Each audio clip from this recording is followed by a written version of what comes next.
ये कहानी है अनाया की, जिसे उसकी फैमिली नफरत करती थी। उसे हर गलती की सजा मिली जो उसने नहीं किया। आखिर में अपनी छोटी जुड़वा बहन की वजह से पूरी बर्बाद हो गई और उसकी फैमिली ने भी उससे सारे रिश्ते तोड़ लिए। तब अपनी जिंदगी से हार कर उसने खुद को खत्म कर लिया। लेकिन मौत के आखिरी पलों में थी उसके दिल में अपने परिवार और बहन के लिए बेपनाह नफरत। वो चाहती थी एक मौका अपने बदले का और अपनी लाइफ बदलने का। तो क्या मिलेगा अनाया को एक और मौका? जानने के लिए पढ़िए ये राबत स्टोरी। 1। अनाया का अतीत। मुंबई सपनों का शहर। कहते हैं ये शहर किसी भी इंसान की किस्मत बदल देता है। एक पल में किसी को फर्श से अर्श पर पहुंचा देता है तो किसी को अर्थ से फर्श पर। ऐसे ही आज एक अर्श पर राज करने वाले शख्स को इस शहर ने फर्श पर पटक दिया। कहते हैं मुंबई कभी नहीं सोता, लेकिन आज उस शख्स के लिए आज ये सारा शहर गहरी नींद में चला गया है। जो शख्स लाखों दिलों पर राज करता था आज इन्हीं लाखों की भीड़ में बिल्कुल अकेला खड़ा था। ये शख्स है अनाया, मुंबई के ही एक बड़े और इज्जतदार खानदान की बड़ी बेटी। कहने को तो उसके पास सब कुछ था, लेकिन फिर भी वो अकेली थी। एक बड़ा परिवार होते हुए भी अनाथों की तरह अपनी जीती रही थी। बिना किसी की मदद के अपने दम पर अपनी एक खास पहचान बनाई थी उसने। हर मुश्किलों को पार करते हुए कामयाबी हासिल की। जो किसी के साथ भी गलत होने पर आवाज उठाती थी वही आज अपनी बर्बादी का मंजर देखकर खामोश खड़ी थी। आज उसके पास कहने को कुछ नहीं था, क्योंकि ये बर्बादी उसी के परिवार की देन थी। अंधेरी रात में जंगल के बीचों बीच एक पहाड़ी पर एक लड़की खामोशी से नीचे खाई में देखे जा रही थी। पूरे जंगल में जंगली जानवरों की आवाजें गूंज रही थी, जिसे सुनकर एक नॉर्मल इंसान डर से कांपने लगता है। लेकिन आसपास के डरावने माहौल में भी वो बिल्कुल शांत थी। लेकिन उसके दिल में एक भयानक दर्द था। इस दर्द के आगे तो उसके आंसू भी सूख चुके थे। ये थी हमारी अनाया, मुंबई के ही टॉप 5 में आने वाले मेहरा परिवार की बड़ी बेटी। कहने को तो पैदा ही राजकुमारी हुई थी, लेकिन अपने परिवार की नज़रों में ये सिर्फ एक ट्रबल मेकर थी उनके लिए। परिवार में सभी लोग बहुत खुश थे जब उनकी बहू तीसरी बार ट्विंस के साथ प्रेग्नेंट थी। वक्त बीतने पर उसने 2 खूबसूरत लड़कियों को जन्म दिया। दोनों बच्चियां बिल्कुल ठीक थी, लेकिन एक बच्ची दूसरी के मुकाबले थोड़ी कमजोर थी। और यहीं पर बदल गई दोनों बच्चियों की किस्मत। कमजोर बच्ची को अपने पूरे परिवार का प्यार, अटेंशन और प्रायोरिटी मिली, लेकिन दूसरी को अकेलापन। एक की परवरिश उसके परिवार ने की और दूसरी नैनी के हाथ में पली। जहां शनाया के लिए उसका पूरा परिवार था, लेकिन अनाया के लिए सिर्फ उसके दादू। वक्त के साथ साथ ये दूरी और बढ़ती गई। दादू जब भी अपने परिवार से अनाया को भी शनाया जितनी अटेंशन देने का कहते थे, तो सब ये कहकर टाल देते थे कि अनाया बिल्कुल ठीक है, लेकिन शनाया कमजोर, उसे परिवार की जरूरत अनाया से ज्यादा है। दादू भी कहते कहते हार गए, लेकिन अनाया के हालात नहीं बदले। धीरे धीरे वक्त बीतता गया और दोनों लड़कियां बड़ी होती गई। शनाया परिवार की राजकुमारी थी, उसे अपने परिवार के अटेंशन की आदत थी। वो अनाया को खुद से नीचे देखने लगी। वही अनाया अपने परिवार के प्यार को तरसती। सब लोगों को शनाया को प्यार और अटेंशन देते देख उसके दिल में भी प्यार की चाहत थी। इसलिए वो सब कुछ करती जिससे उसका परिवार उसे भी शनाया जैसा प्यार करे, लेकिन सब बेकार जाता, क्योंकि उसकी कोशिशें देखकर शनाया को उससे इनसिक्योरिटी महसूस होने लगी। उसे लगने लगा कि अनाया ये सब करके उसकी फैमिली, उनका प्यार और अटेंशन सब उससे छीनने की कोशिश कर रही है, इसलिए वो उसकी हर मेहनत बर्बाद कर देती थी। गलतियां शनाया करने लगी और इल्जाम अनाया पर डाल देती। सभी को अनाया से ज्यादा शनाया पर विश्वास था, इसलिए बिना अनाया की बात सुने उसे दोषी मान लिया जाता और सजा दी जाती। दादू रोकने की कोशिश करते तो उसके अच्छे भविष्य के लिए अभी से जिम्मेदार बनाना पड़ेगा कहकर उन्हें चुप करा देते। धीरे धीरे वक्त बीतने के साथ मेहरा परिवार में अनाया के हालात और बिगड़ते गए। अब तो आए दिन बिना किसी गलती के उसे सजा दी जाती।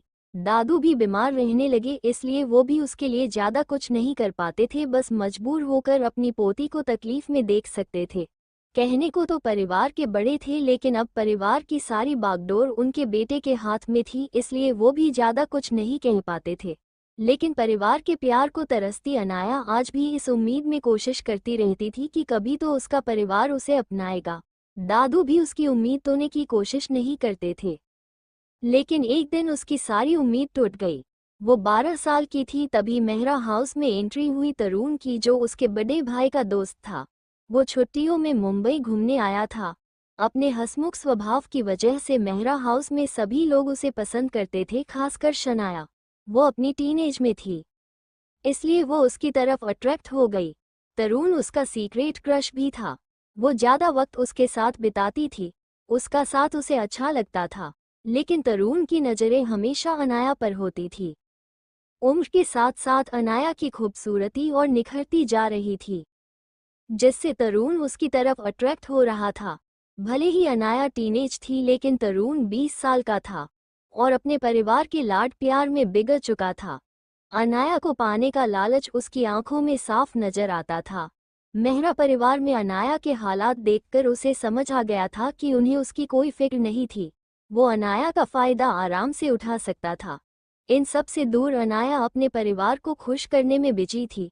उस बेचारी को तो इस बात का ख्याल तक नहीं था कि उस पर किसी की गंदी नजरें पड़ चुकी हैं, जो आगे चलकर उसकी किस्मत ही बदल देगी। एक दिन मेहरा हाउस में कोई नहीं था। दादाजी को हार्ट अटैक आया था, इसलिए सब उन्हें हॉस्पिटल लेकर गए थे। अनाया घर में अकेली थी। कोई उसे साथ लेकर नहीं गया, ये कहकर कि वो सिर्फ उनकी मुसीबत बढ़ाएगी। वो अपने दादू के लिए परेशान रो रही थी, लेकिन सब उसके आंसुओं को नजरअंदाज करके चले गए। सर्वेंट भी अपना काम खत्म करके सर्वेंट क्वार्टर चले गए थे। इस वक्त अनाया बड़े से मेंशन में अकेले हॉल की जमीन पर बैठे रो रही थी। वहीं ऊपर के फ्लोर पर खड़ा तरुण उसे ही देख रहा था। आज मौका अच्छा था अनाया के करीब जाने का, इसलिए वो अनाया के पास आकर उसे बहला फुसला के अपने कमरे में ले गया और उसके साथ जबरदस्ती करने लगा।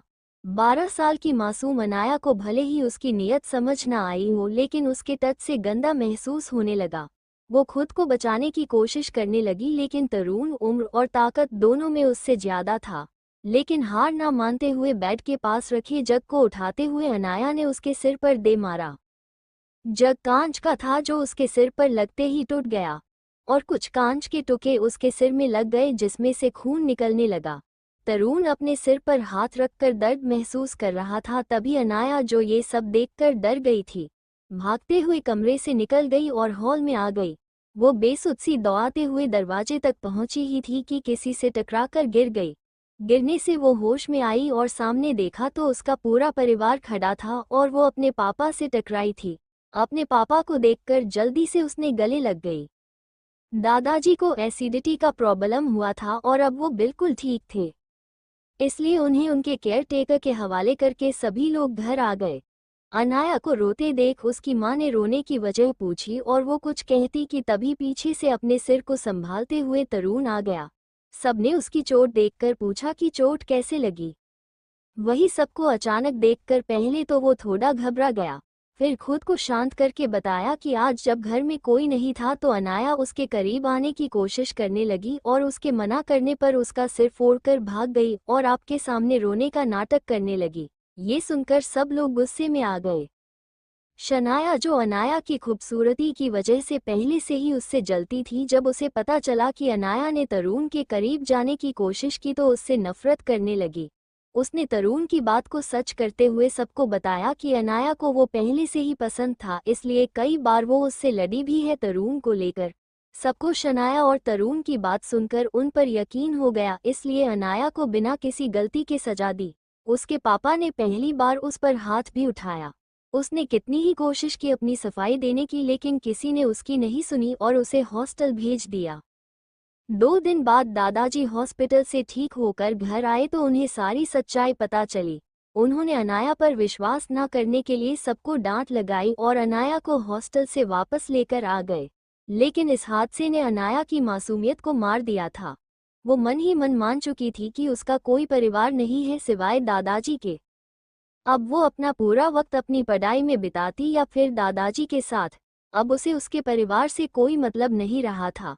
वक्त के साथ वो एंटरटेनमेंट इंडस्ट्री का उभरता सितारा बन चुकी थी। कम उम्र से ही उसने शोबीज में काम करना शुरू कर दिया था और अब एक बेहतरीन एक्ट्रेस थी। कई फिल्मों में उसकी अवार्ड विनिंग एक्टिंग ने उसे कामयाबी के शिखर पर पहुंचा दिया था। वो शोहरत के आसमान पर थी, लेकिन उसकी ये शोहरत शनाया की आंखों की चुभन बन गई थी। वो पहले ही उससे नफरत करती थी क्योंकि अनाया खूबसूरती के साथ साथ हर चीज में उससे बेहतर थी। अनाया हर साल पढ़ाई में टॉप करती थी, वहीं वो बड़ी मुश्किल से पास हो पाती थी।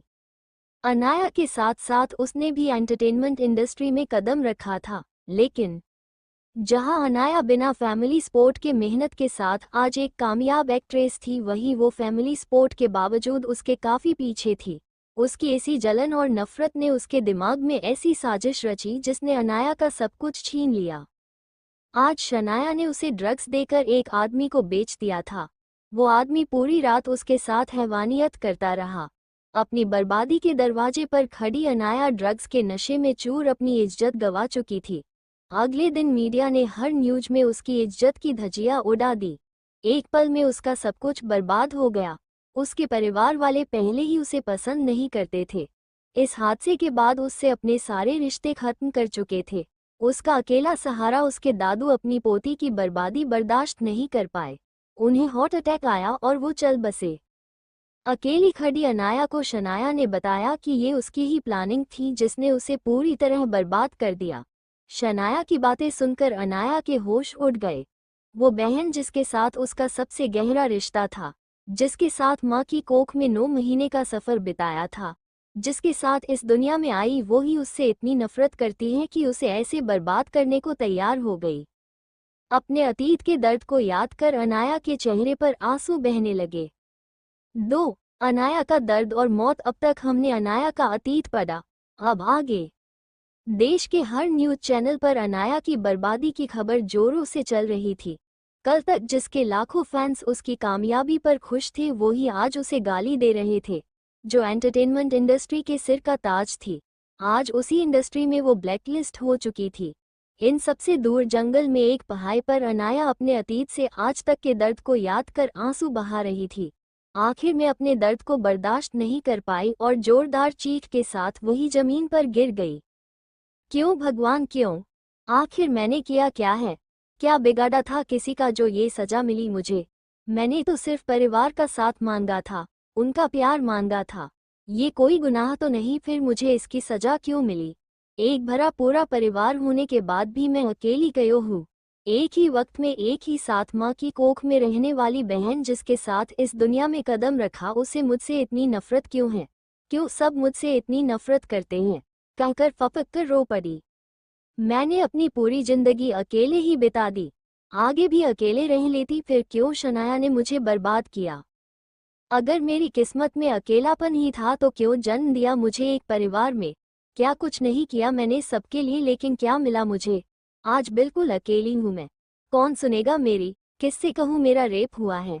लेकिन मेरे पास माँ नहीं है जो मुझे संभाले, बाप नहीं है जो मुझे हिम्मत दे, भाई नहीं है जो कहे मेरे साथ गलत करने वालों को सजा दे। आज सब उसके प्रोटेक्टर बने बैठे हैं जिसने मुझे बर्बाद किया। कोई नहीं है मेरे पास, कोई नहीं है। बस एक दादू ही थे मेरे, लेकिन वो भी आपसे देखा नहीं गया और छीन लिया मुझसे। कहकर आसमान की तरफ देखकर, मुझे सिर्फ अपने परिवार से शिकायत नहीं है, भगवान आपसे भी है। सच्चे दिल से पूजा है मैंने आपको, आपने जो दिया उसे लिया। चाहे कितने ही गम और तकलीफ मिली, मैंने आपको नहीं छोड़ा। हर हाल में आपको पूजा, आप पर विश्वास किया, लेकिन आज आपने भी मुझे छोड़ दिया। क्यों कयो, क्यों भगवान कयो? कहकर रो पड़ी। आज उसकी आवाज में जो दर्द था उससे पूरी सृष्टि कांप उठी। आसमान भी उसके दर्द में रो पड़ा। बारिश में भीगती हुई आसमान की तरफ देखकर बोली, आज आसमान को भी मुझ पर दया आ गई। देखिए कैसे रो पड़ा है, लेकिन आपको मुझ पर दया नहीं आती। अगर परिवार के होते हुए भी मुझे अनाथों का जीवन जीना था तो मुझे अनाथ क्यों नहीं बनाया? परिवार का लालच देकर मेहता परिवार में क्यों भेज दिया? अपने आंसू पोंछने हुए बोली, बस बहुत हुआ रोना, अब नहीं रोऊंगी मैं, बल्कि वो लोग रोएंगे जो मेरी बर्बादी की वजह हैं। आज मैं अनाया जिसने अपने पूरे दिल से आपको पूजा है, आपको माना है और आप पर विश्वास रखा है, तो सुनिए आज मेरी नहीं आपकी परीक्षा है। सबका न्याय करते हैं ना आप। माता सीता के अपहरण पर राम बनके रावण के पूरे कुल को मिटा दिया। द्रौपदी के सम्मान के लिए कृष्ण बनके कौरव का पूरा वंश मिटा दिया। अन्यायी राजाओं और क्षत्रियों से जन समाज की रक्षा की खातिर ब्राह्मण के घर जन्म ले परशुराम बनके 21 बार धरती को क्षत्रियों के खून से लाल किया। तो आज फिर न्याय के खातिर आपको आना होगा। आपकी भक्त अनाया आपको पुकार रही है, न्याय कीजिए मेरे साथ। आज मैं सब कुछ छोड़कर आ रही हूँ आपके पास अपना न्याय मांगने। मुझे न्याय दीजिए भगवान, कहकर अनाया अपने सामने खाई में देखती है जो बहुत गहरी थी। वहां से गिरने वाला जिंदा नहीं बचता। लेकिन अनाया के दिल में आज कोई डर नहीं था। अगर कुछ था तो सिर्फ अपने लिए न्याय। अनाया ने अपनी आंखें बंद की तो सामने उसकी पूरी जिंदगी रील की तरह चलने लगी। उसकी झट से अपनी आंखें खोली जो खून की तरह लाल थी। उनमें मासूमियत नहीं बल्कि नफरत और मौत झलक रही थी। अपने दिल की नफरत को जुबान पर लाते हुए बोली, मेरी सो कॉल मेहरा फैमिली और मेरी छोटी बहन शनाया, तुम लोगों ने मेरे साथ जो कुछ भी किया है तुम्हें उसकी कीमत चुकानी पड़ेगी। याद रखना अपने गुनाहों को। जिस दिन मेरा इंसाफ होगा तुम सब खून के आंसू रोओगे। वादा है मेरा तुम्हें ना जीने लायक छोड़ूंगी ना मरने लायक। अनाया के हर एक शब्द में उसकी नफरत साफ झलक रही थी जो मेहरा फैमिली और शनाया की जिंदगी में तबाही मचाने को तैयार थी। अपने दिल में बेपनाह नफरत और इंसाफ की मांग के साथ अनाया खाई में कूद गई। मौसम अभी भी खराब था। जोरों की बारिश हो रही थी। जिस जगह कुछ देर पहले अनाया खड़ी थी वहां बिल्कुल शांति थी। लेकिन इससे अलग हालात मेहरा हाउस के थे। रातों रात मेहरा परिवार बैंकरप्ट हो चुका था। शनाया की न्यूड फोटोज इंटरनेट पर वायरल हो चुकी थी जिससे उसका फिल्मी करियर खत्म हो चुका था। और अनाया के साथ की गई उसकी साजिश के सबूत भी मीडिया में चल रहे थे। जो लोग अनाया को गालियां दे रहे थे अब शनाया को दे रहे थे। इन सबसे मेहरा परिवार को शौक लगा। शनाया को पुलिस पकड़कर ले जा चुकी थी और उसके कारनामे हर घर में दिखाए जा रहे थे। मेहरा परिवार आज इतना शर्मिंदा था कि सबने जहर खाकर खुदकुशी कर ली। वही इंडिया से दूर ऑस्ट्रेलिया में जंगलों के बीच बने एक आलीशान घर में यही न्यूज दिखाई जा रही थी। लेकिन उसके आसपास का ऑरा काफी खतरनाक था। उसने अपना ध्यान न्यूज से हटाकर एक बड़ी सी तस्वीर पर कर लिया। सोचा नहीं था कि तुमसे कुछ दिन दूर रहने पर सब खत्म हो जाएगा। काश मैं यहाँ ना आता तो आज तुम मेरे साथ होती। काश तुमने खुद को खत्म करने की जल्दी नहीं की होती। काश तुम मेरा इंतजार करती। लेकिन तुम भी चली गई मुझे छोड़कर सबकी तरह। लेकिन मैं नहीं छोड़ सकता तुम्हें। जिंदगी तुम्हारे साथ जीने का ख्वाब था मेरा। जिंदगी ना सही लेकिन मौत तो साथ जरूर होगी, कहकर वो शख्स उस तस्वीर को देखते हुए अपने एक हाथ में गन पकड़कर अपने सिर पर रखता है और ट्रिगर चला देता है। गन चलते ही खून की कुछ छींटें उस तस्वीर पर भी गिर जाती हैं। वही सबसे दूर एक लड़की अपनी आंखें बंद करके गहरी नींद में थी। उसने सफेद रंग के कपड़े पहने हुए थे। उस लड़की ने धीरे से अपनी आंखें खोली तो वो चौंक गई। वो सफेद बादलों के बीच थी। उसके आसपास सफेद रोशनी फैली हुई थी। दूर दूर तक कोई नजर नहीं आ रहा था। तभी उसके सामने एक ज्योति प्रकट हुई। वो समझ नहीं पा रही थी कि उसके साथ क्या हो रहा था। वो तो मर चुकी थी, फिर ये कहाँ आ गई, वो कौन सी जगह है ये सब सोच ही रही थी कि उसके कानों में एक आवाज पड़ी। अनाया, कौन है आप? आवाज सुनकर अनाया बोली, मैं तो वही हूँ जो तुम्हारे मन में है। मरने से पहले तुमने ही तो पुकारा था मुझे, तो भला अपने भक्त की पुकार पर कैसे ना आता मैं। ज्योति बोली। भगवान, अपने कांपते होठों से अनाया ने कहा, हाँ मैं, तुमने मुझे पुकारा तो मैं आज गया। अब कहो क्या कहना था तुम्हें। ज्योति बोली, सब तो जानते हैं आप फिर भी पूछ रहे हैं। अनाया बोली, सब जानता हूँ मैं, जो हुआ वो भी और जो नहीं हुआ वो भी। तुमने गलती कर दी मेरे बच्चे। अपनी भावना में बहकर तुमने खुद को खत्म कर दिया। काश तुम थोड़ा रुक जाती तो आज तुम्हारे हर दर्द और तकलीफ का अंत हो जाता। ज्योति बोली, मैं न्याय मांगने आई हूँ आपसे भगवान, मुझे न्याय चाहिए। मैंने पूरी जिंदगी तकलीफ सही है लेकिन मुझे तकलीफ देने वाले अपनी दुनिया में खुश हैं। उन्हें सजा मिलनी चाहिए थी भगवान। अनाया बोली, बिल्कुल उन्हें सजा मिलनी ही थी और वो मिल चुकी है मेरे बच्चे। तुम्हारे गुनहगार अपनी सजा भोग रहे हैं लेकिन तुमने जो गलती की उसकी सजा कौन भोगेगा। ज्योति बोली, मेरी गलती? मैंने कौन सी गलती की भगवान जिसकी सजा मुझे भोगनी पड़ेगी। अनाया चौंकते हुए बोली, तुमने आत्मदाह की भयंकर गलती की है मेरी बच्ची।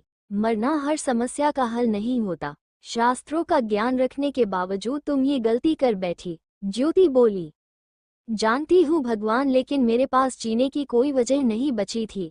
मेरा अकेला सहारा मेरे दादू भी मुझे छोड़कर चले गए तो फिर किसके लिए जीती मैं। अनाया बोली। उसके लिए जो सिर्फ तुम्हारे सहारे जी रहा था, जिसने आज तुम्हारे साथ साथ खुद को भी मिटा दिया, जिसकी जिंदगी में बहुत पहले ही तुम जुड़ चुकी थी लेकिन तुम्हें एहसास भी नहीं हुआ। ज्योति बोली। मैं कुछ समझी नहीं भगवान। अनाया बोली। तुमने अपनी पूरी जिंदगी उन लोगों के पीछे बिता दी जिन्हें तुम्हारी कद्र नहीं थी। उनकी वजह से तुमने अपनी जान तक दे दी, लेकिन क्या तुमने एक बार भी उन सबके बारे में सोचा जो सच में तुम्हारी परवाह करते हैं, जो तुम्हारी याद में दुखी होकर आंसू बहा रहे हैं? छोड़ आई उन्हें इस मतलबी दुनिया में अकेला। ज्योति बोली। ज्योति की बातें सुनकर अनाया को आत्मग्लानि होने लगी। सच ही तो कहा था भगवान ने, उसने अपने दुख और स्वार्थ के चक्कर में अपनों को दुखी किया है। वो हाथ जोड़कर घुटनों के बल बैठकर बोली, मुझे माफ कर दीजिए भगवान। आप सच कह रहे हैं, मैंने झूठे रिश्तों के चक्कर में सच्चे रिश्तों को दुखी किया है। आप जो भी सजा देंगे मंजूर है मुझे। सजा तो तुम्हें जरूर मिलेगी अनाया, और तुम्हारी सजा है कि तुम्हें अपने साथ साथ सबकी जिंदगी संवारने हैं। तुम्हें तुम्हारी जिंदगी वापस लौटाई जा रही है। याद रखना, ये जिंदगी बदले के लिए नहीं बल्कि अपने साथ साथ दूसरों की लाइफ बदलने के लिए मिल रही है। तुम्हारी जिंदगी सिर्फ तुम्हारी नहीं होगी बल्कि कई लोगों की अमानत होगी। तुम्हें एक लंबा सफर तय करना है जिसमें इस सफर का साथी भी मिलेगा। मेरा आशीर्वाद है तुम्हें, तुम एक आदर्श बनोगी सबके लिए। कहकर वो ज्योति गायब हो गई। धीरे धीरे अंधेरा छाने लगा और अचानक ही अनाया ने अपनी आंखें खोल कर दी। 3 लौट आई अनाया, और नया सफर। अब तक हमने पढ़ा कि अनाया अपनी जान दे देती है और उसके गुनहगारों को सजा भी मिल जाती है। अब आगे। अनाया अचानक अपनी आंखें खोलती है तो वो खुद को मेहरा हाउस में अपने कमरे में पाती है। अपने कमरे को देखकर उसे ज्योति की बात याद आती है। वो समझ जाती है भगवान ने उसे अपना जीवन लौटाया है और अब अपने इस जीवन को बर्बाद नहीं होने देगी, सबके लिए एक मिसाल बनेगी।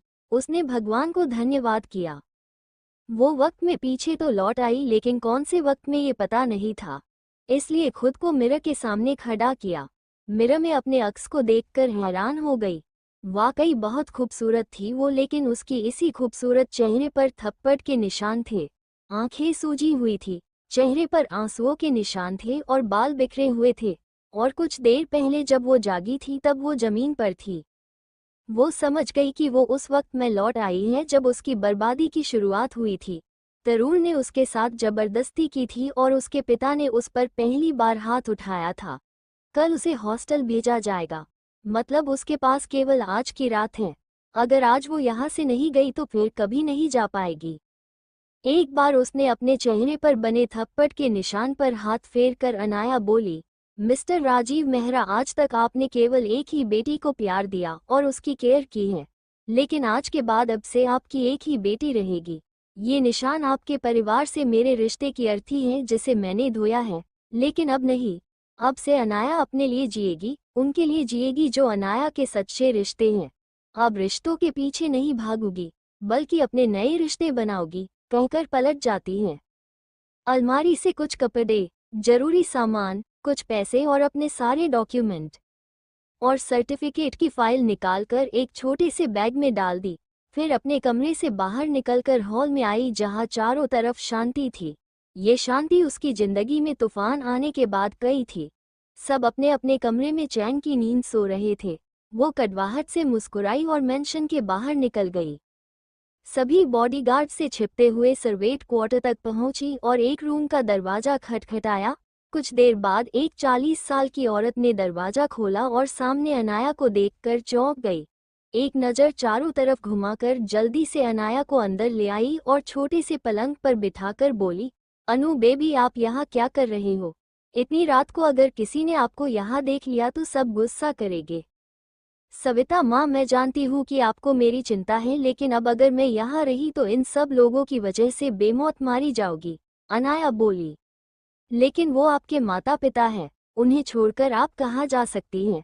वैसे भी आप यहाँ सुरक्षित हैं, सविता परेशानी से बोली। आज के हालात देखकर भी आपको यकीन है इस बात पर?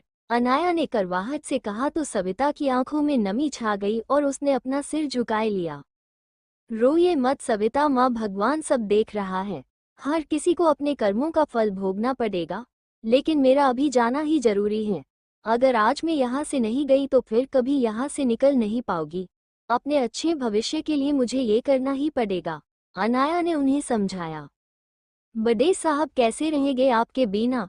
सविता जी बोली। जाने से पहले मैं दादाजी से मिलने जाऊंगी, अनाया ने कहा। सविता जी ने कुछ नहीं कहा। अनाया उनसे मिलकर पीछे के रास्ते से मेहरा हाउस के बाहर आ गई। कुछ दूर जाने के बाद उसने पलकर देखा और मेहरा हाउस को देखते हुए बोली, मेरी आज़ादी और तुम सबकी बर्बादी मुबारक हो, कहकर पलट गई और आगे बढ़ गई। कुछ दूरी पर जाकर एक रिक्शा ली और लाइफ केयर हॉस्पिटल चली गई। रात के 1 बजे एक रिक्शा लाइफ केयर हॉस्पिटल के आगे आकर रुकी। उसमें से अनाया बाहर निकली और हॉस्पिटल के अंदर चली गई। कुछ देर बाद अनाया एक रूम के अंदर आई। बेड पर एक 60 साल के बुजुर्ग आदमी सो रहे थे, जिन्हें देखकर अनाया की आंखें नम पड़ गई। बिस्तर पर लेटे शख्स उसके दादाजी विशंभर मेहता थे, उसकी लाइफ के सबसे बड़े प्रोजेक्ट। उन्होंने हर वक्त हर समय उसे हर मुसीबत से प्रोटेक्ट किया था, लेकिन पिछली जिंदगी में उसे प्रोटेक्ट ना कर पाने का सदमा बर्दाश्त नहीं कर पाए और हार्ट अटैक से उनकी मौत हो गई। वो धीमे कदमों से उनके पास आई और उनके हाथ को पकड़कर वहीं बैठ गई। उसके आंसू उनके हाथों पर गिरने लगे। अपने पास किसी को महसूस कर दादाजी ने आंखें खोली। सामने अपनी लाडली पोती को देखकर खुश हो गए, लेकिन उसके बहते आंसू को देखकर पैनिक करने लगे। लेकिन अनाया ने उन्हें संभाल लिया। अनाया अपने दादू से अपने मन की हर बात शेयर करती थी, इसलिए कुछ ना छुपाते हुए उन्हें सब कुछ बताया। अपने घर छोड़ने के फैसले के बारे में भी दादाजी भी समझ चुके थे कि अब उनके हाथ में कुछ नहीं है, इसलिए उन्होंने भी अनाया को जाने की परमिशन दे दी, लेकिन इस शर्त पर कि वो हमेशा उनके कांटेक्ट में रहेगी। अनाया ने भी उनकी बात मान ली और उन्हें गले मिलकर निकल पड़ी अपने नए सफर की ओर। रात के अंधेरे में 12 साल की एक लड़की सुनसान सड़कों पर चली जा रही थी। न कोई मंजिल थी, न कोई ठिकाना।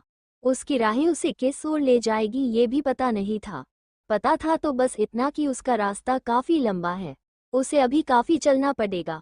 उसने एक रिक्शा रोकी और एयरपोर्ट की तरफ चल पड़ी। सुबह के वक्त देहरादून के एयरपोर्ट पर एक 12 साल की लड़की निकलती है। उसके चेहरे पर काफी तेज था।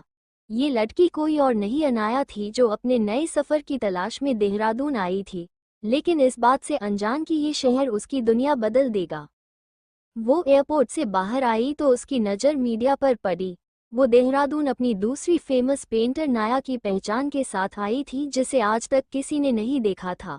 वो जानती थी ये मीडिया उसके लिए आए हैं, इसलिए उसने खुद को मास्क और हुडी की केप से छिपा लिया और दूसरी तरफ से बाहर निकल गई। वो एक टैक्सी में बैठकर एक होटल की तरफ चली गई।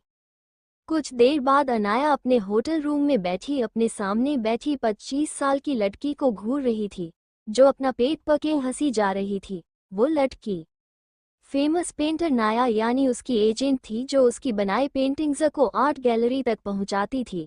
देखा तो उसने भी नाया को नहीं था, इसलिए अपने सामने बैठी 12 साल की लड़की को खुद को नाया कहते देख हंस पड़ी। उसे लग रहा था कि नाया उसके साथ मजाक करने के लिए अपनी छोटी बहन को उसके सामने नाया बनाकर लाई है। अनाया उसकी हालत समझ सकती थी, इसलिए उसे हंसने से नहीं रोका, लेकिन अब उसका हंसना उसे इरिटेट करने लगा था। वो चिल्लाते हुए बोली, माही अब हंसना बंद करो और सच्चाई एक्सेप्ट करो, मैं ही नाया हूँ और तुम्हारी बॉस भी। उसकी बात सुनकर माही ने अपना हंसना बंद कर दिया और सीरियस होते हुए बोली, देखो बेटा, अब ये ज्यादा हो रहा है। तुम्हारे मजाक पर मैं बहुत हंस चुकी हूँ, इसलिए अपना नाटक खत्म करो और अपनी बहन को बुलाओ। उसकी बात सुनकर अनाया ने कुछ नहीं कहा और अपने बैग में हाथ डालकर कुछ निकाला और माही के सामने रख दिया। उस चीज को देखते ही माही चौंक गई। वो एक स्पेशल सील थी जो सिर्फ नाया अपनी पेंटिंग्स में यूज करती थी। वो कुछ कहती तभी अनाया की आवाज सुनाई पड़ी, मैं मानती हूँ मेरा फेमस पेंटर नाया होना तुम्हें मुश्किल लगता है, क्योंकि मैं सिर्फ 12 साल की हूँ, लेकिन यही सच है। चाहे तो तुम्हें सभी प्रूफ दिखा सकती हूँ जो मेरी सच्चाई साबित कर सकती हैं। उसकी बातें और कॉन्फिडेंस को देखकर माही आखिरकार मान ही गई कि वो ही नाया थी। भले ही उसकी उम्र कम थी, लेकिन काबिलियत उम्र की मोहताज नहीं होती। माही का खुद पर यकीन देखकर अनाया ने उसे अपनी जिंदगी के बारे में सब बता दिया। माही को वो अपनी बड़ी बहन मानती थी, क्योंकि पिछले जन्म में उसने उसकी बहुत केयर की थी। माही का स्वभाव हंसमुख था, लेकिन एक हादसे ने उसकी पूरी जिंदगी बदल दी। अनाया को इस जिंदगी में माही को भी बचाना था।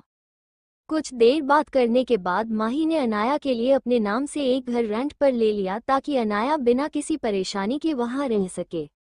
माही की मदद से अनाया ने अपना पेंटर का करियर आगे बढ़ाने लगी, साथ ही घर से ही अपनी स्टडीज करने लगी। वो पहले से ही काफ़ी इंटेलिजेंट थी। अपनी पिछली स्कूल लाइफ में भी वो एक टॉप की स्टूडेंट थी। उसे अपनी पूरी पढ़ाई याद थी, इसलिए वो बस एक बार रिवीजन करती थी और सिर्फ एग्जाम देने ही स्कूल जाती थी। उसकी काबिलियत देखकर माही भी हैरान थी, लेकिन उसे उस पर गर्व भी होता था। ऐसे ही 6 महीने बीत गए। 4 अनाया ने बचाया अनजान शख्स को। अब तक हमने पढ़ा अनाया अपने पुनर्जन्म के बाद अपने सफ़र की ओर निकल पड़ती है। अब आगे। अनाया ने माही के साथ मिलकर अपने पेंटिंग करियर को आगे बढ़ाया था। वो महीने ने सिर्फ एक पेंटिंग बनाती जो लाखों में बिकती। ऐसे ही वो अपनी लाइफ में आगे बढ़ती जा रही थी। वही दूसरी ओर मेहरा हाउस में शांति थी। कहने को सभी लोग मौजूद थे वहां, लेकिन फिर भी ऐसा लगता कि कोई ना हो। अनाया के घर छूने के बाद से ही सब गिल्ट में थे। उसे खोजने की कोशिश कर रहे थे, लेकिन अनाया अब उनकी पहुंच से बाहर थी। फ्लैशबैक। अनाया के जाने के अगले दिन सभी परिवार के लोग डाइनिंग टेबल पर मौजूद थे, अनाया को छोड़कर। तरुण भी पके जाने के डर से रात को ही अपने घर चला गया था। राजीव मेहरा ने ब्रेकफास्ट के वक्त नोटिस किया कि अनाया वहां मौजूद नहीं थी। उन्होंने एक सर्वेंट को उसे बुलाने भेजा। सर्वेंट जाता उससे पहले ही सविता आगे आई और बोली, साहब, अनु बेटा कल रात को घर छोड़कर जा चुकी हैं और आपके लिए ये चिट्ठी छोड़ी है, कहकर एक लेटर राजीव जी के सामने रख दिया। ये बात सुनकर राजीव जी सदमे में थे। वो कुछ नहीं बोले, बस उस लेटर को घुने लगे। वही हाल अनाया के दोनों भाइयों की था। शायद उन्होंने उम्मीद नहीं की थी कि अनाया ऐसा कदम उठा सकती है। शनाया के चेहरे पर खुशी थी अनाया से जीतने की, लेकिन पल्लवी जी सविता की बात सुनकर भड़क उठी और बोली, उसकी हिम्मत कैसे हुई घर छोड़कर जाने की। कल जो घटिया हरकत की वो कम थी जो बाहर जाकर अय्याशियों पर उतर आई। पल्लवी जी की बात सुनकर सविता को बहुत गुस्सा आया उन पर। कैसी माँ थी वो जो अपनी कोख जाए बेटी पर इतना गंदा इल्जाम लगा रही थी। कुछ और ना सही उसकी उम्र तो देखती, वो सिर्फ 12 साल की बच्ची है जो अभी तो ठीक से बड़ी भी नहीं हुई थी, लेकिन वह उन्हें कुछ नहीं बोल सकती थी क्योंकि वो सिर्फ एक नौकर थी। वही राजीव जी उनकी बातों से होश में आए और वो लेटर पढ़ने लगे। हेलो मिस्टर मेहरा, सरप्राइज मत होइए कि आज मैंने आपको डैड क्यों नहीं कहा। शायद आप भूल गए होंगे कि आपने ही ये मुख मुझसे छीन लिया था। क्या ये कोई बड़ी बात नहीं है? जब आप अपनी बेटी को भूल गए तो कुछ बातें याद रखना काफ़ी मुश्किल है आपके लिए। चलिए, मैं ज़्यादा वक्त नहीं लूँगी आपका। आप बहुत बड़े बिजनेसमैन हैं, आपका एक सेंकेट भी कीमती है। आज मैं बस आपसे एक ही बात कहूँगी, कल आपसे मुझसे मुंह मोड़ था, आज मैंने। कहते हैं बेटियां अपने पिता की जान होती हैं। अगर वो किसी से सबसे ज्यादा प्यार करती हैं तो वो उसके पिता होते हैं। सच ही कहते हैं, वाकई आप एक बहुत अच्छे पिता हैं शनाया के और अपने बेटों के भी, और यही तो परिवार है आपका। लेकिन इन सब में मैं कहीं भी नहीं हूँ। कहने को तो मेहरा परिवार की बेटी हूँ, लेकिन मुझे कभी ऐसा महसूस नहीं हुआ। अगर मैं सच ना जानती तो मुझे भी यही लगता कि मैं आपकी सगी बेटी नहीं हूँ। इस घर में मैंने 12 साल बिताए हैं, लेकिन इन सालों में कभी भी मुझे परिवार का प्यार नसीब नहीं हुआ। माँ क्या होती है मैं नहीं जानती, क्योंकि मुझे कभी वो ममता और प्यार भरा आंचल नहीं मिला। पिता क्या होता है पे भी नहीं जानती, क्योंकि कभी किसी ने मेरे सिर पर हाथ रखकर ये नहीं कहा, डरो मत बेटा, मैं तुम्हारे साथ हूँ। और न ही मुझे पता है कि भाई क्या होते हैं, क्योंकि मुझे दुनिया की बुराइयों से बचाने की किसी ने कोशिश ही नहीं की। आप हमेशा कहते थे ना मुझसे, मैं शनाया की बड़ी बहन हूँ, मुझे समझदारी से काम लेना चाहिए, क्योंकि मैं भी बस वही चाहती थी जो शनाया को मिला। लेकिन आज तक मैं समझ नहीं पाई कि मुझे कैसी समझदारी दिखानी है। शायद आप भूल गए थे, इसलिए आपको बताना फर्ज है मेरा। मैं शनाया से बड़ी जरूर थी, लेकिन सिर्फ 1 मिनट। हम दोनों जुड़वा थे, एक साथ इस दुनिया में आए थे। सब कुछ तो हमारा एक साथ था, लेकिन 1 मिनट छोटी होने पर शनाया को उसका बचपन नसीब हुआ। आप सबका प्यार नसीब हुआ, लेकिन मुझे आपकी नज़र से समझदारी।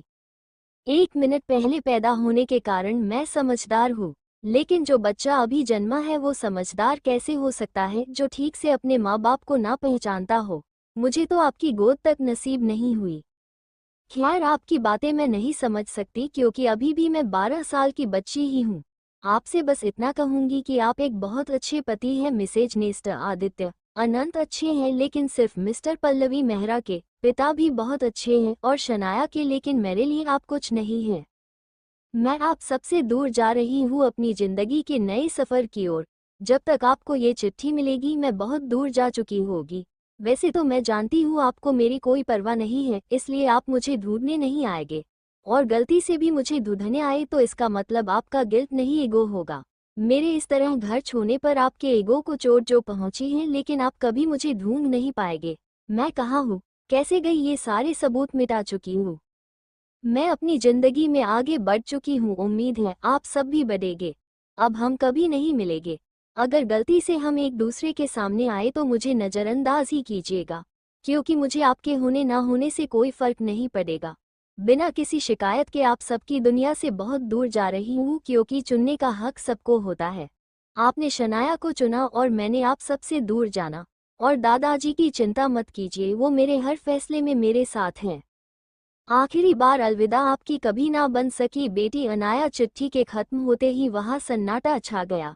किसी को भी यकीन नहीं हो रहा था इस बात पर कि अनाया हमेशा के लिए उन सबको छोड़कर जा चुकी है। आज जाकर उन्हें अनाया का दर्द समझ आया और अपनी गलती भी।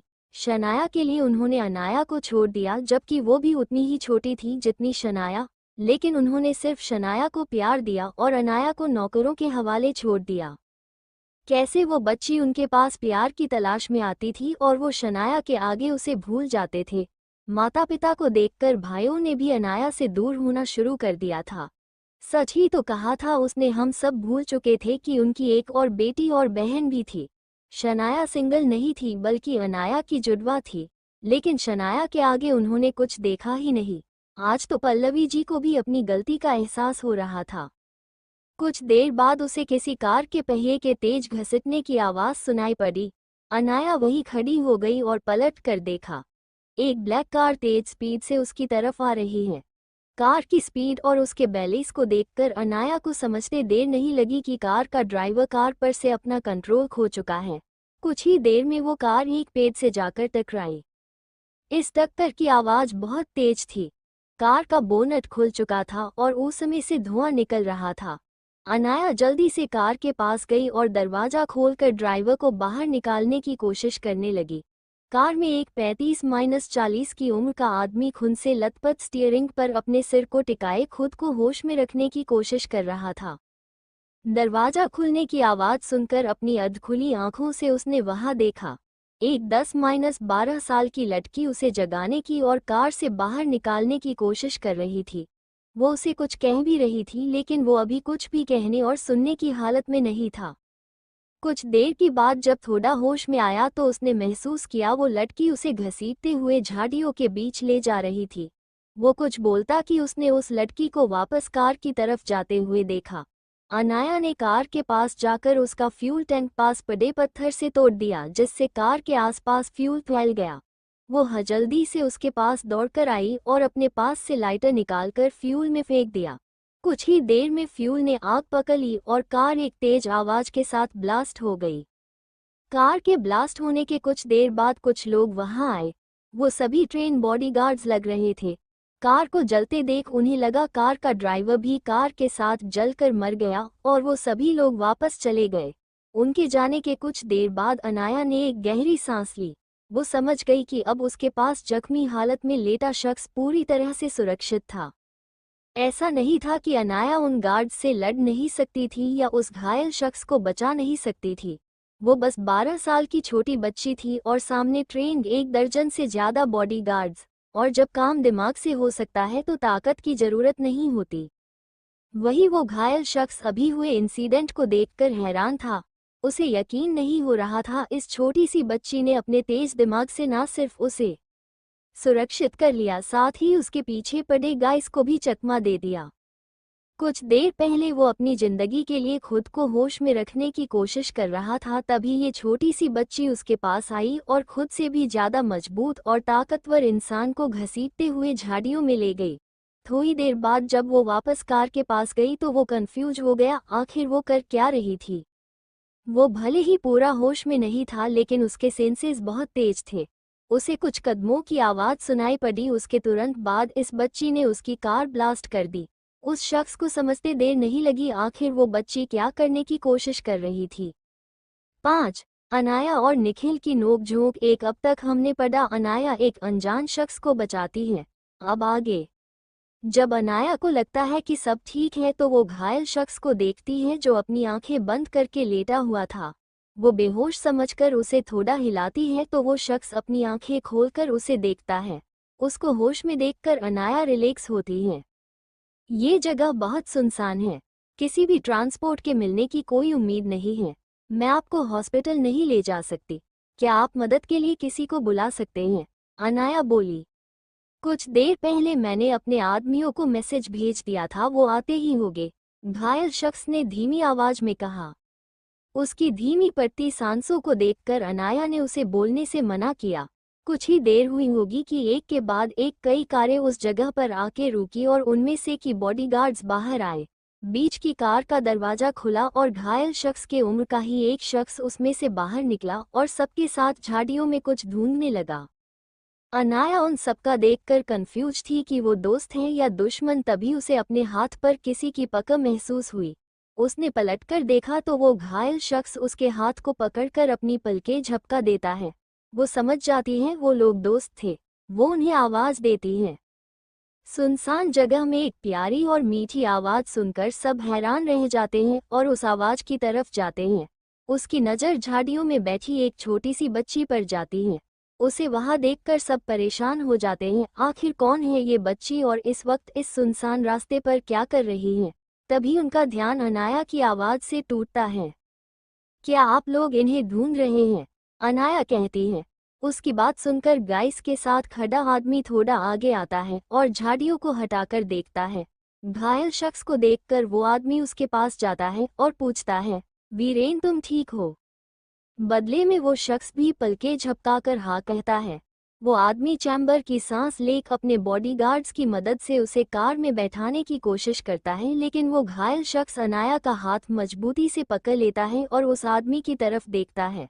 उस आदमी की नज़रों को समझकर वो दूसरा शख्स पलके झपका देता है, जिसे देख वो शख्स अनाया का हाथ छोड़ देता है और बॉडीगार्ड्स के साथ कार में बैठकर निकल जाता है। उसके जाते ही दूसरा शख्स अनाया को देखता है जो अपना हाथ मसलते हुए किसी सोच में गुम थी और उसका छोटा नाजुक हाथ लाल पड़ चुका था। जब उस शख्स ने उसका हाथ पकड़ा था तो उसे कुछ गलत नहीं लग रहा था, उल्टा उसे उसके पास प्रोटेक्टिव फीलिंग्स आ रही थी, जैसे वो उसे प्रोटेक्ट करना चाहता हो। अनाया का दिल गर्माहट से भर गया। पहली बार कोई उसे प्रोटेक्ट करने की कोशिश कर रहा था। उसने उसके हाथ से खुद को नहीं छुड़ाया। कुछ देर बाद जब उसे अपने हाथ में उसकी मजबूत पकड़ से दर्द हो रहा था, लेकिन वो कुछ नहीं बोली। लेकिन जब उसने उसका हाथ छोड़ा तो उसका दिल एक बार फिर ठंडा पड़ गया, जैसे ये शख्स भी उसे अकेला छोड़कर जा रहा है। उसे समझ नहीं आ रहा था कि एक अजनबी के लिए उसके मन में ऐसी फीलिंग क्यों है। वो अपनी ही सोच में गुम थी कि तभी एक शख्स उसके सामने आकर खड़ा हो गया। उसने नज़र उठाकर देखा तो ये वही शख्स था जो उस घायल शख्स को लेने आया था। तो क्या इसे उसके साथ नहीं जाना चाहिए था? वो शख्स कुछ देर पहले ही जा चुका है, तो फिर ये यहाँ क्या कर रहा है? ये सब सोचते हुए उसकी आईब्रो सिको गई थी। वो शख्स भी अनाया के सामने खड़ा उसके चेहरे पर आते जाते अनेक भावों को देख रहा था। वो समझ रहा था कि इस वक्त अनाया क्या सोच रही है।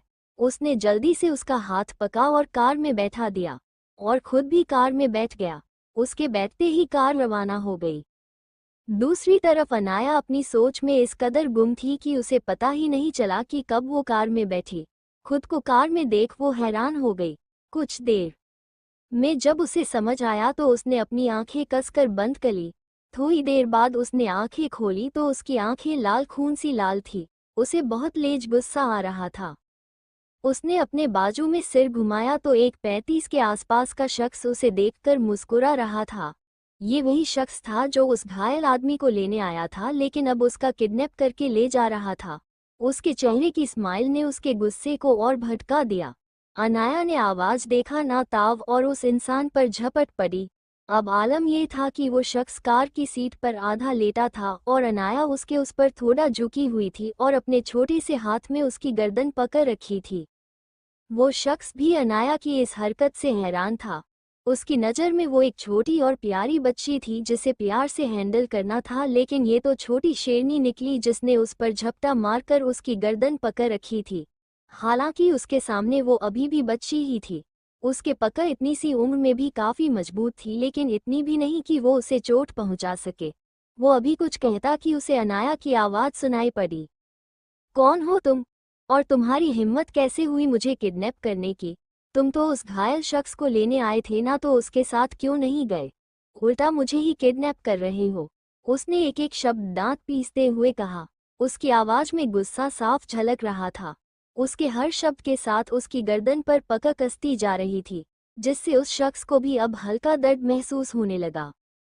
उसने जल्दी से अनाया के हाथों को अपनी गर्दन से हटाया और उसे मजबूती से अपनी बाहों में पकड़कर ड्राइवर से एक रस्सी मांगी। ड्राइवर, जो खुद अब तक की सिचुएशन देखकर हैरान था, उस शख्स की बात सुनकर उसे जल्दी से एक रस्सी पकड़ाई। उस शख्स ने भी जल्दी से रस्सी लेकर अनाया को अच्छे से बांध दिया और उसकी सीट पर बैठाकर एक गहरी सांस ली। फिर उसने अनाया की तरफ देखा जो जलती हुई आंखों से उसे देख रही थी, जैसे उसका बस चलता तो अपनी आंखों से ही उसका मर्डर कर देती। ये देखकर उस शख्स ने मुंह बना लिया। छोटी शेरनी, क्या किसी ने तुम्हें ये नहीं सिखाया कि अपने से बड़ों की इज्जत करनी चाहिए और ऐसे उन पर हाथ तो बिल्कुल भी नहीं उठाना चाहिए?